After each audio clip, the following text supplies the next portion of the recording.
dia, boa tarde, boa noite, meu querido concurseiro e futuro servidor. Cá estamos nós de volta para mais um assunto direito administrativo e o tema de hoje é um tema que eu acho delícia de se estudar, que é responsabilidade civil do Estado. Já botei aqui, ó, um monte de saco de dinheiro para poder te dar empolgação para tu continuar estudando, porque eu tenho certeza que a sua nomeação ela vai chegar e não vai demorar não, viu? É daqui a pouco sua nomeação chega.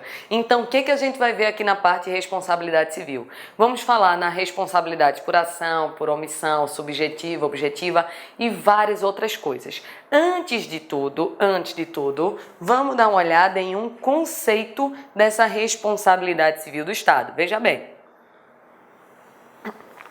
Aqui, ó, tem um conceito enorme que eu tirei do livro de Marcela Alexandrini e Vicente Paulo, mas vamos só para os pontos que importam aqui desse conceito. O que ele está dizendo? Está dizendo que responsabilidade civil do Estado vai ser a obrigação que tem o Estado de indenizar pelos danos que seus agentes causarem a terceiros, causarem a particulares. Então, aqui na responsabilidade civil do Estado, a gente vai ter que estudar essa obrigação que o Estado vai ter de ter que arcar com os danos que seus agentes causarem a terceiro. Aí, para poder entender isso daqui, você tem que lembrar lá de organização administrativa. Eu vou refazer um desenho aqui que eu fiz há muito tempo atrás com vocês, lá no assunto de organização administrativa, quando estávamos estudando um assunto chamado de desconcentração. Deixa eu só dar uma apagada para você lembrar disso daqui, ó. Vamos começar, para variar, a desenhar. Deixa eu apagar aqui. Veja bem esse raciocínio daqui. Você tem no seu caderno um desenho assim, ó. O Estado, que eu até dei o exemplo com o meu Estado, puxando um pouco de sardinha para mim, que é aqui o Estado de Pernambuco. Aí eu te disse assim, ó, vai existir a governadoria do Estado, vai existir a governadoria. Aí eu dei o exemplo aqui, ó, na Secretaria de Defesa Social, que é a parte de segurança pública. Aí eu falei em uma delegacia. Tá lembrando desse exemplo? Pronto. Falei aqui em uma delegacia e falei aqui que na delegacia tinha um policial. Aqui tá a arma dele, que nós chamamos de agente. Aí só para relembrar, porque a gente já estudou isso daqui. Vimos o seguinte, ó, União, Estado, Distrito Federal e municípios. Aqui eu tenho pessoas. Só que essas pessoas, elas repartem internamente as suas funções. Quando a pessoa ela reparte internamente as suas funções, ela cria diversos órgãos. Foi isso que a gente estudou no fenômeno chamado de desconcentração. Na desconcentração, eu tenho uma única pessoa e essa pessoa ela reparte internamente a competência, criando diversos órgãos. Aí nós vimos que a governadoria é um órgão que no meu exemplo aqui pertence ao Estado de Pernambuco.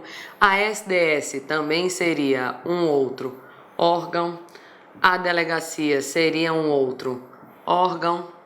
E aqui o policial seria o agente. Eu até falei assim, não estou falando em agente de polícia. Estou falando em agente, nesse caso aqui, de um servidor que está agindo em nome do Estado. Aí eu te dei o seguinte exemplo. Se esse policial, atira e mata uma pessoa por engano, a família da pessoa prejudicada vai processar quem? Vai processar o policial? Não, por causa de uma teoria que nós estudamos chamada de teoria do órgão. Teoria do órgão, que chamamos também essa teoria de teoria da imputação volitiva. Tem isso anotado lá no seu material. O que é a teoria do órgão? O que é a teoria da imputação volitiva? Vimos que é a pessoa jurídica que responde pelos atos praticados pelos seus órgãos e pelos seus agentes. Então, até em virtude do princípio da impessoalidade, quando eu, policial, mato uma pessoa, na verdade quem está matando não sou eu, é a pessoa jurídica para a qual eu trabalho, que nesse caso seria o Estado de Pernambuco. Porque lembra do nosso primeiro encontro do regime jurídico administrativo?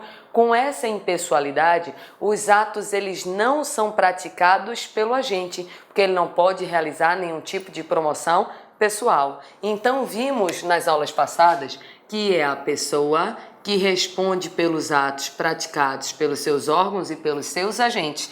Então, a família da pessoa que foi morta por engano, quando for processar, processa o Estado de Pernambuco, e não o policial, e não a delegacia, e não a SDS, e não a governadoria, porque é a pessoa, sendo repetitiva, que responde pelos atos praticados pelos seus órgãos e pelos seus agentes. Isso é a teoria do órgão, isso é a teoria da imputação volitiva. Então, perceba o raciocínio lógico, é isso que é a responsabilidade civil do Estado, é a obrigação que o Estado tem de reparar os danos que foi causado pelos seus agentes. Professora, o Estado depois vai atrás do policial para pegar o dinheiro de volta. Vai, calma. Vamos chegar nesse ponto um pouco mais para frente na aula de hoje.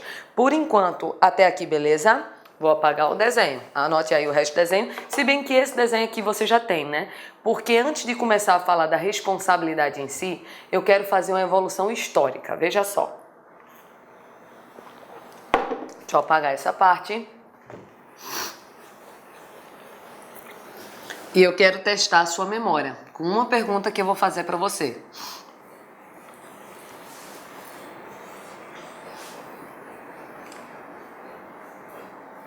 Veja bem, uma das primeiras coisas que eu escrevi no quadro, não sei se você lembra, mas nós começamos esse curso inteiro lá em regime jurídico administrativo falando o seguinte, falando do conceito de Estado, que para ter um Estado eu preciso de um povo situado em um território e sujeito a um governo.